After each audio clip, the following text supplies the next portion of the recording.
کہ حدیث مبارکہ میں ہے پہلی رمضان سے لے کر آخری رمضان تک جتنے جہنمی ٹوٹل جہنم سے بری ہوتے ہیں، رمضان کی آخری رات میں ایک رات میں اللہ اتنے جہنمی اور بری فرما دیتے ہیں۔ اللہ اکبر کبیرہ۔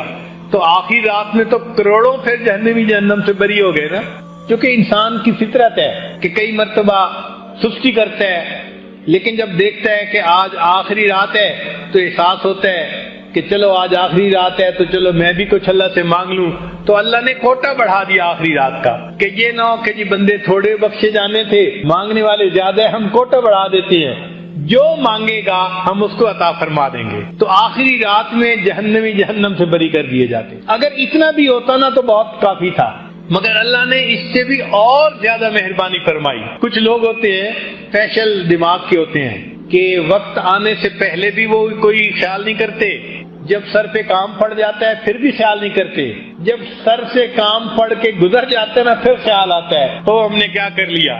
چنانچہ بہت سارے لوگ ایسے بھی ہوں گے کہ رمضان مبارک میں تو خیال نہ کیا، جب چاند نظر آ گیا اور جی کل عید ہے، اب احساس ہوا کہ ہم نے تو نہ روزے رکھے، نہ تراویح پڑھی، نہ دعائیں مانگی، رمضان کا مہینہ تو چلا گیا۔ تو ان کو احساس ہوتا ہے کہ ہم تو گنوا بیٹھے۔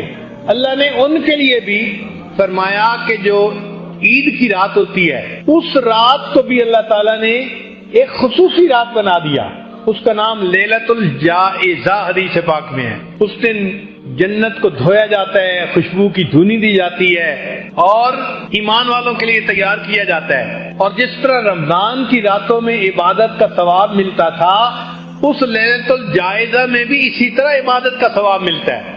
تو اللہ تعالیٰ نے اور مہربانی فرما دی کہ چلو بھائی اس رات میں تم کچھ کر لو۔ اللہ نے بخشش کے کیا کیا بہانے بنائے۔ قربان جائیں اس پروردگار پر کہ جس نے اپنے بندوں کے لیے بخشش کی انتہا کر دی۔ اچھا کچھ ایسے بھی ہوں گے کہ اس رات کا بھی احساس نہ کریں، تو اللہ نے فرمایا کہ اچھا رمضان تو گزر گیا، اب آج میں تمہاری مہمان نوازی کروں گا۔ عید کا دن اللہ تعالیٰ کی مہمان نوازی کا دن ہے، اس لیے انسان باقی سال بے شک روزے رکھے، عید کے دن روزہ نہیں رکھ سکتا، اس لیے کہ عید کے دن یہ اللہ کا مہمان ہوتا ہے، اس دن روزہ نہیں رکھ سکتا۔ تو عید کے دن فرمایا تم آؤ اپنے گھروں سے نکل کے عیدگاہ کے اندر اور یہاں آ کر تم 2 رکعت پڑھو عید کی نماز۔ بہت سارے لوگ جو روزہ بھی نہیں رکھتے، تراویح بھی نہیں پڑھتے، وہ عید کے دن نہا دھو کے اچھے کپڑے پہن کے عید کی نماز پڑھنے آ جاتے ہیں، تو اس وقت بھی اللہ کی رحمت ان پر متوجہ ہوتی ہے۔ حدیث پاک میں ہے اللہ تعالیٰ فرشتوں سے فرماتے ہیں اے فرشتوں، اس مزدور کو کیا اجر ملنا چاہیے کہ جو اپنی مزدوری پوری کرے؟ تو فرشتے کہتے ہیں کہ اللہ اس کو رحمت ملنی چاہیے، بخشش ملنی چاہیے۔ تو اللہ فرماتے ہیں کہ پھر یہ میرے بندے کیوں آج یہاں جمع ہیں؟ اللہ تو سب جانتے ہیں، مگر اللہ تعالیٰ فرشتوں کو گواہ بنانا چاہتے ہیں۔ ان کو کہتے ہیں اچھا یہ میرے بندے کیا چاہتے ہیں؟ تو فرشتے جواب دیتے ہیں عبادی و امائی، اے اللہ آپ کے یہ بندے مرد یا عورتیں سارا مہینہ انہوں نے روزے رکھے، تراویح پڑھی، عبادت کی، آج اکٹھے ہو گئے ہیں آپ سے مغفرت مانگتے ہیں۔ اللہ فرماتے ہیں اچھا فرشتوں تم گواہ رہنا، میرے بندو تم مجھ سے مانگنے کے لیے اکٹھے ہو گئے ہو، میں آج تمہارے تمام گناہوں کو تمہاری نیکیوں میں تبدیل کرتا ہوں۔ اللہ تعالیٰ عید کے دن، عید کی نماز کے بعد بندوں کے تمام گناہوں کو نیکیوں میں تبدیل فرما دیتے ہیں، اور فرمایا حدیث پاک میں قوموا مغفورا لکم، کھڑے ہو جاؤ بخشے بخشائے، ہم نے تمہارے تمام گناہوں کو نیکیوں میں تبدیل فرما دیا۔ اللہ اکبر کبیرہ، سبحان اللہ۔ اللہ کی رحمت پہ قربان جائیں کہ اس نے بندے کے سب گناہوں کو اللہ معاف فرما دیتے ہیں۔ اور پھر فرمایا کہ میرے بندو اگر تم میرا احترام کرتے رہو گے، یعنی میرے حکموں کا احترام کرو گے، ان کی پابندی کرو گے، تو میں تمہیں فاسقوں کے سامنے اور کافروں کے سامنے کبھی رسوا نہیں ہونے دوں گا۔ یہ بھی وعدہ فرماتے ہیں کہ تم میرے ساتھ اگر اپنا تعلق ٹھیک رکھو گے نا تو میں تمہیں کبھی بھی فاسقوں کے سامنے اور کافروں کے سامنے رسوا نہیں ہونے دوں گا۔ تو جب اللہ تعالیٰ اتنے بڑے بڑے وعدے فرما رہے ہوتے ہیں تو سوچئے پھر ہمیں تو اس وقت میں اللہ سے خوب اللہ سے مانگنا چاہیے، دعائیں مانگنی چاہیے، رجوع اللہ کی طرف کرنا چاہیے۔ یہ ہماری زندگی کا بہت قیمتی وقت ہے، بخشش کا وقت ہے۔ تو اللہ تعالیٰ نے مومنوں کی بخشش کے بہانے بنا دیے، کرنی تھی مغفرت تو بہانے بنا دیے، جنت میں مومنوں کے ٹھکانے بنا دیے۔ اس لیے نبی علیہ السلام نے ارشاد فرمایا کہ روزہ دار بندے کو چاہیے کہ وہ یہ دعا اللہ سے ضرور مانگے، اللہم انی اسألک الجنہ واعوذ بک من النار، اے اللہ مجھے جنت عطا فرما دیجئے اور جہنم سے بری کر دیجئے۔ اچھا، شیطان چونکہ دشمن ہے نا، وہ یہاں بھی جو ہے دشمنی دکھاتا ہے۔ ہم نے دیکھا ہے بعض لوگ جو ہے نا بڑے ولی بنتے ہیں، وہ جی اللہ کی عبادت جنت کے لیے کیوں کریں، اللہ کی عبادت اللہ کے لیے کریں۔ بات تو بڑی اچھی ہے، نماز آپ ایک نہیں پڑھتے اور اللہ کی عبادت اللہ کے لیے کریں، جنت کے لیے کیوں کریں؟ اتنا جنت سے مستغنی نہ بنے۔ ہم تو اللہ کی ہر نعمت کے محتاج ہیں۔ ایک مرتبہ ایک خاتون نے فون پہ بات کی، مجھے کہنے لگی کہ پیر صاحب میں اللہ سے کچھ نہیں مانگتی، بس ایک بات مانگتی ہوں کہ میرا خامد اچھا ہو جائے، اور کچھ نہیں مانگتی، بس ایک بات مانگتی ہوں میرا خامد اچھا ہو جائے۔ میں نے کہا آپ اور کیوں کچھ نہیں مانگتی بھائی؟ اگر اللہ تعالیٰ آپ کو بیمار کر دے پھر کیا ہوگا؟ میں نے کہا اگر اللہ تعالیٰ آپ کے دماغ میں خلل ڈال دے پھر کیا ہوگا؟ آپ کے بچے کو بیمار کر دے پھر کیا ہوگا؟ جب میں نے ذرا اس طرح کی 2-4 باتیں کی، اللہ نے آپ کو عزت کی روزی گھر میں دی ہے بیٹھ کے، اگر اللہ تعالیٰ آپ کے رزق کو ذرا ٹائٹ کر دے اور جو مانگنے والی عورتیں گلیوں میں پھر رہی ہوتی ہیں آپ کا بھی معاملہ ایسا ہو جائے تو پھر نہیں یہ تو نہیں میں چاہتی۔ بھئی اگر نہیں چاہتی تو یہ نعمتیں بھی تو اللہ نے دی ہیں نا، کیوں کہتی ہیں کہ مجھے اور کچھ نہیں چاہیے؟ آپ کو کہنا چاہیے مجھے اللہ سے سب کچھ چاہیے، ہر چیز چاہیے، منگتے جو ٹھہرے، فقیر جو رہے۔ ہم اللہ کے فقیر ہیں۔ یا ایھا الناس انتم الفقراء، اے انسانوں تم فقیر ہو۔ جب اللہ نے ہمیں کہہ دیا تم فقیر ہو تو پھر منگتے کو مانگنے سے کوئی شرم نہیں ہوتی۔ وہ مانگتا ہے، ہر چیز مانگتا ہے، ہمیں اللہ سے ہر چیز مانگنی ہے۔ تو کبھی بھی یہ مت کہنا میں اللہ سے اور کچھ نہیں مانگتا، بس یہ مانگتا ہوں، نہیں، ہم اللہ سے سب کچھ مانگتے ہیں۔ اللہ کو زور مت دکھائیں۔ اللہ تعالیٰ ایسے بندے کو پھر تگنی کا ناچ نچا دیتے ہیں، پھر اس کو اپنی اوقات یاد آ جاتی ہے۔ تو اللہ سے مانگیں اور ہر چیز مانگیں، ہر نعمت مانگیں اور دل کھول کے مانگیں، تھوڑا نہ مانگیں۔ جب دینے والا اتنا بڑا ہے تو ہم تھوڑا کیوں مانگیں؟ ایک مرتبہ ایک بوڑھا بندہ میرے پاس بیٹھا ہوا تھا تو یکدم اس نے دعا مانگی، اے اللہ مجھے اتنے خرب ڈالر عطا فرما۔ ایسے بیٹھے بیٹھے اچانک پتہ نہیں اس کو کیا خیال آیا، اس نے دعا مانگی، اے اللہ مجھے اتنے خرب ڈالر عطا فرما۔ ایک نوجوان بیٹھا ہوا تھا، وہ کہنے لگا اتنے؟ میں نے کہا بھئی آپ سے نہیں مانگے، آپ کیوں پریشان ہو رہے ہیں؟ اللہ سے مانگے ہیں نا تو مانگے، تم کیوں پریشان ہو رہے ہو کہ اتنے ہیں؟ تو جب اللہ سے مانگنے ہیں تو خوب مانگیں، اللہ دیتے ہیں۔ ٹوٹے رشتے وہ جوڑ دیتا ہے، بات رب پہ جو چھوڑ دیتا ہے، اس کے فضل و کرم کا کیا کہنا، لاکھ مانگو کروڑ دیتا ہے۔ انسان جو مانگتا ہے اللہ اس کی امیدوں سے بڑھ کر اس کو عطا فرماتے ہیں۔ تو جب اللہ سے مانگنا ہے تو خوب مانگیں، اللہ کی رحمتوں کو دیکھتے ہوئے، اس کے خزانوں کی وسعتوں کو دیکھتے ہوئے مانگیں، اللہ سے جتنا مانگ سکتے ہیں۔ سچی بات یہ ہے ہماری جھولی چھوٹی ہے، اللہ کے خزانے بہت بڑے ہیں۔ تو بہرحال یہ اشرا مانگنے کا اشرا ہے۔ تو اللہ تعالیٰ عید کے دن عید کی نماز پڑھ کر جو لوگ کھڑے ہوتے ہیں ان کو فرماتے ہیں کہ قوموا مغفورا لکم، کھڑے ہو جاؤ بخشے بخشائے، ہم نے تمہارے گناہوں کو تمہاری نیکیوں میں تبدیل فرما دیا۔ تو مومن کے لیے تو یہ زندگی کا بہت قیمتی وقت ہے، لہذا ان مجالس میں بھی آپ بہت شوق ذوق کے ساتھ توجہ کے ساتھ بیٹھیں، اور یہ جو 10 دن کے ایام ہیں ان کے اوقات کو بھی خوب عبادت میں گزاریں، ذکر میں، تلاوت میں، نوافل میں، جتنا عبادت کر سکتے ہیں اتنا کریں، اپنے آپ کو تھکائے عبادت میں۔ اجازت ہو تو آ کر میں بھی شامل ان میں ہو جاؤں، اجازت ہو تو آ کر میں بھی شامل ان میں ہو جاؤں، سنا ہے کہ تیرے در پر ہجوم عاشقاں ہوگا۔ اللہ آپ کے چاہنے والے آپ کے در پہ اکٹھے ہوں گے، میرا بھی دل چاہتا ہے کہ میں بھی ان میں شامل ہو جاؤں۔ اے اللہ مجھے بھی آپ اپنے چاہنے والوں میں شامل فرما لیجئے اور میرے دل کو بھی اپنی محبت سے بھر دیجئے۔ فما ذلک علی اللہ بعزیز، اللہ کے لیے یہ کام کوئی مشکل نہیں۔ اللہ تعالی ہمارے اس وقت کو نیکی تقوی میں گزارنے کی توفیق عطا فرمائے، اور جو دعائیں ہم مانگیں اللہ ہماری سب دعاؤں کو اپنی رحمت سے قبول فرمائے۔ وآخر دعوانا ان الحمد للہ رب العالمین۔ ہمارے قریبی رشتہ داروں میں سے ایک بزرگ تھے، عالم تھے، وہ کہنے لگے کہ میں جب اپنے حضرت سے بیعت ہوا تو انہوں نے مجھے ایک قرآن پاک روزانہ قرآن تلاوت کا حکم دیا. خود مجھے فرمانے لگے کہ اس وقت مجھے بیعت ہوئے 43 سال کا عرصہ گزر چکا، ان 43 سالوں میں ایک دن میری تلاوت قضا نہیں ہوئی. اگر یہ لوگ ایسے عمالہ میں لے کر اللہ کے حضور پیش ہوں گے کہ 43 سال میں ایک دن بھی قرآن مجید کا ایک پارہ پڑھنا اس میں لاگا نہیں ہوا، تو پھر سوچیں کہ ہم اس دن کیا کریں گے. کرنے والے آج کے دور میں بہت کچھ کر رہے ہیں.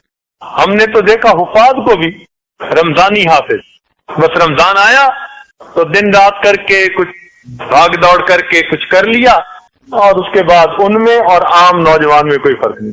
ہمارے قریبی تعلق والے ایک دوست ہیں، ان کی والدہ صاحبہ قرآن مجید کی حافظ ہیں.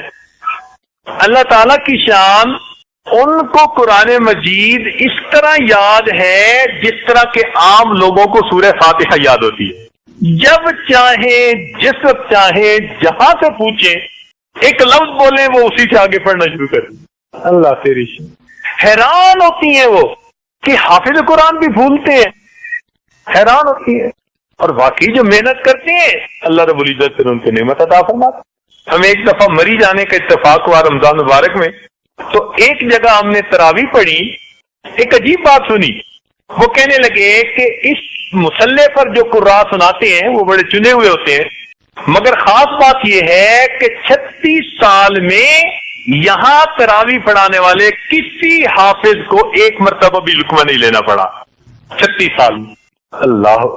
تو آج کے دور میں اگر ایسے لوگ موجود ہیں تو ہم کیوں قرآن مجید کو اچھی طرح نہیں پڑھتے؟ یہ فقط اہمیت ہے وقت کی. کس نے محنت کر لی اس نے وقت کو کما لیا، ورنہ وقت تو گزر ہی رہا. وقت انتظار نہیں کرتا کسی کی.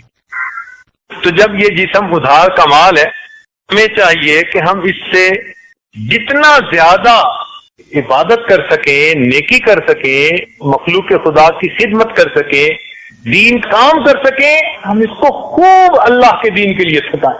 فارغ رہنا خوشی کی بات نہیں ہے، عدیم الفرصت ہو جانا یہ خوشی کی بات ہے. فرصت ہی نہیں ملتی جی، اتنا دین کے کام میں انسان لگ جائے. ایک صاحب چند دن پہلے ملنے کے لیے آئے، 16 سال سے صائم الدہر تھے، 16 سال سے متواتر روزے کی حالت میں زندگی گزری. اور ہمارے قاری صاحب جن کو ہمارے بعض دوستوں نے دیکھا ہوگا، اس سال اجازت بھی دی، خلافت بھی دی، چترال کے تھے. الحمدللہ ان کے زندگی کے اس وقت 23 سال گزر چکے، ایک دن روزہ ایک دن افطار، ایک دن روزہ، 23 سال اس ترتیب پر وہ گزار چکے. تو بھئی اگر آج کے دور میں ایسے لوگ زندہ موجود ہیں جو اللہ کے لیے یہ کچھ کرتے ہیں، تو کیا 10 دن ہم اللہ تعالیٰ کی خوب جی بھر کے عبادت نہیں کر سکتے؟ مقصد یہ مثالیں دینے کا اتنا ہی ہے کہ ہم جو نیت لے کے آئے اعتکاف کی، اب یہ 10 دن ہم جی بھر کے اللہ تعالیٰ کی عبادت کریں، خوب اپنے جسم کو تھکائیں. یہ جسم دنیا کے لیے ہزاروں مرتبہ تھکا. ہم نے راتیں دنیا کی خاطر سینکڑوں مرتبہ جاگ کے گزاری.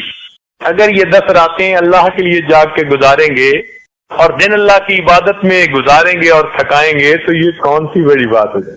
اس لیے دل میں ہمت ہو، جذبہ ہو، شوق ہو کہ ہم نے ان 10 دنوں میں خوب جی بھر کے اللہ تعالیٰ کی عبادت کرنی، اور ان 10 دنوں کے وقت کی قدر کریں. رمضان المبارک کا وقت ویسے ہی قیمتی، اور آخری اشرا 2 کی نسبت اور زیادہ قیمتی، اور معتکف کے لیے تو پھر اور بھی زیادہ قیمتی. چونکہ معتکف کی مثال ایسی ہے جیسے کہ کسی سخی کے دروازہ دہلیز پکڑ کے کوئی سائل بیٹھ جائے کہ مجھے جب تک کچھ نہیں ملے گا میں دروازہ پکڑے رہوں گا، تو سخی بالآخر اسے کچھ دے ہی دیا کرتا. ہمارے مشائخ نے فرمایا الوقت من ذهب و فضہ، وقت جو ہے نا وہ سونے اور چاندی کی ڈلیوں کی مانند ہے. استعمال کر لو تو چاندی بنا لو، اور زیادہ اخلاص کے ساتھ کرو تو سونے کی ڈلی بنے گی، اور اگر استعمال نہیں کرو گی تو مٹی کے ڈھیلے کی مانند گزر جائے. بلکہ بعض بزرگوں نے کہا الوقت سیف قاطع، وقت ایک کاٹنے والی تلوار ہے. امام شافعی رحمۃ اللہ فرماتے تھے کہ مجھے صوفیاء کی 2 باتوں سے بہت فائدہ ہوا. ایک بات تو یہ کہ وقت ایک کاٹنے والی تلوار ہے، اگر تم اسے نہیں کاٹو گے تو وہ تمہیں کاٹ کے رکھ دے گی۔ اور دوسرا فرمایا کرتے تھے کہ یہ بات مجھے بہت اچھی لگتی ہے کہ اگر تم نفس کو حق میں مشغول نہیں کرو گے تو نفس تمہیں باطل میں مشغول کر دے گا۔ تو بات تو سچی ہے، ہم نفس کو پالنے میں مشغول ہیں اور نفس ہمیں جہنم میں دھکا دینے میں مشغول ہے۔ بہرحال جتنا بھی وقت ہے ہمارا وہ طے شدہ ہے۔ اے شمع تیری عمر طبعی ہے ایک رات، ہنس کے گزار دے یا کہ رو کر گزار۔ اس ہماری زندگی کے اوقات میں جو یاد الہی میں وقت گزر رہا ہے نا بھائی، یہ تو زندگی ہے اور باقی ساری کی ساری شرمندگی۔ ایک بڑے میاں سے کسی نے پوچھا کہ بڑے میاں عمر کتنی؟ کہنے لگے 15 سال۔ ان کا کیوں جوان بننے کا زیادہ ہی شوق ہے کہ 15 سال؟ کہنے لگے نہیں بھائی، جب سے توبہ کر کے اللہ سے سلوک کی ہے 15 سال گزرے ہیں، یہ میری زندگی ہے اور اس سے پہلے والی ساری شرمندگی۔ میری زیست کا حال کیا پوچھتے ہو، بڑھاپا نہ بچپن نہ میری جوانی، جو چند ساعتیں یاد دل بر میں گزری، وہی ساعتیں ہیں میری زندگانی۔ جو چند ساعتیں اللہ کی یاد میں گزر گئیں وہ میری زندگی ہے اور باقی ساری کی ساری شرمندگی۔ ایک بزرگ گزرے ہیں اویس کرنی رحمت اللہ، قرن ایک قبیلہ تھا، اس کے رہنے والے تھے۔ یہ نبی علیہ الصلوۃ والسلام کے دور میں تھے، والدہ کی خدمت کرتے تھے، ان سے اجازت لے کے نبی علیہ الصلوۃ والسلام کے دیدار کے لیے حاضر ہوئے، مگر اللہ کے محبوب سفر پر جا چکے تو پیچھے والدہ اکیلی تھی، بیمار تھی، اس لیے ویسے ہی واپس آ گئے۔ جب نبی علیہ السلام تشریف لائے اور آپ کو پتہ چلا تو معتبر کتابوں میں لکھا ہے کہ نبی علیہ السلام نے اپنا جبہ حضرت عمر رضی اللہ عنہ کو دیا اور کہا کہ تم ان کی تلاش کرنا، فلاں فلاں جگہ نشانیاں بتائیں کہ وہاں تمہیں ملیں گے، اور ان کو یہ جبہ میری طرف سے ہدیہ پیش کرنا اور ان کو کہنا کہ وہ میری امت کی مغفرت کی دعا کرے۔ چنانچہ کچھ عرصے کے بعد نبی علیہ السلام کا وصال ہو گیا۔ تو بعد میں حضرت عمر رضی اللہ عنہ اور حضرت علی رضی اللہ عنہ یہ دونوں حضرات ان کی تلاش میں گئے، ان کو ایک جگہ پا لیا، ان کو جبہ بھی دیا، ان کو بتایا بھی صحیح۔ کتاب میں لکھا ہے کہ بس تھوڑی سی گفتگو آپس میں ہوئی تو اس کے بعد اویس کرنی رحمت اللہ علیہ نے کہا کہ آپ نے بھی آخرت کی تیاری کرنی ہوگی اور میں نے بھی آخرت کی تیاری کرنی ہے، اچھا پھر روز معاشر کو ملے۔ آپ نے بھی تیاری کرنی ہوگی، جیسے کل شادی کی تقریب ہے، آپ نے بھی تیاری کرنی ہوگی اور میں نے بھی تیاری کرنی ہے، اچھا روز معاشر ملا۔ ان کو رخصت کر دی۔ ہمارے ایک بزرگ گزرے حضرت مولانا حسین علی وہاں بھچرا والے، ان کے بارے میں بھی یہی ہے، کوئی بھی ملنے آتا تھوڑی دیر اس سے گفتگو کرتے جو کام کی گفتگو تھی، اور گفتگو کرنے کے بعد کہتے بھئی آپ نے بھی آخرت کی تیاری کرنی ہے اور میں نے بھی تیاری کرنی ہے، اچھا پھر ملے، فارغ کر دیتے۔ یہ کیسے لوگ تھے، ہر دن اپنی آخرت کی تیاری میں لگے ہوتے۔ چنانچہ ایک آدمی نے رابعہ بصریہ سے دعا کروانی تھی، کسی پریشانی میں پھنسا ہوا تھا۔ وہ کہتا ہے کہ میں فجر کے بعد گیا ملنے کے لیے تو وہ نفلیں پڑھ رہی، میں نے کہا دور کے بعد صحیح، پھر گیا تو نفلیں پڑھ رہی تھی، میں نے کہا عصر کے بعد صحیح، عصر کے بعد گیا تو تلاوت قرآن کر رہی تھی، تو مغرب کے بعد صحیح، تو پھر نفلیں پڑھ رہی تھی۔ کہنے لگے عشاء کے بعد، میں نے کہا عشاء کے بعد بھی انہوں نے نفل کی نیت باندھی، رکوع ہی نہیں کر رہی تھی، حتیٰ کہ اسی طرح انہوں نے پوری رات گزار دی۔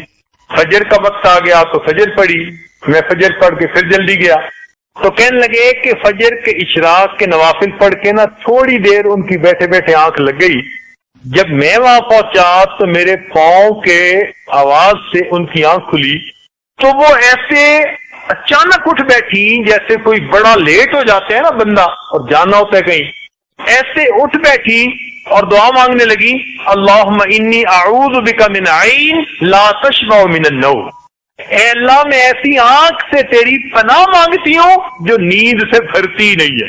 اب بتائیے کہ تھوڑا سا حصہ دن کا سونے میں گزرا اور اس پر بھی استغفار کر رہے۔ ایک بات بتائیں بھائی، عام طور پر کوئی غم کی بات ہوتی ہے نا تو جب خوشی کی بات آتی ہے نا تو غم کی بات بھول جاتی ہے۔ جب بھی خوشی ہوتی ہے نا بندے کو تو غم بھول جاتے ہیں، پکی بات ہے، غم بھول جاتے ہیں۔ جنت میں جانے سے بڑھ کر بھی کوئی خوشی ہو سکتی ہے؟ نہیں نہ ہو سکتی۔ اس لیے جنتی جب جنت میں جائیں گے تو کہیں گے الحمدللہ الذی اذھب عنا الحزن، ہم سے وہ غم چلا گیا۔ تو اب تو جنت میں کوئی بات نہیں ہونی چاہیے غم والی۔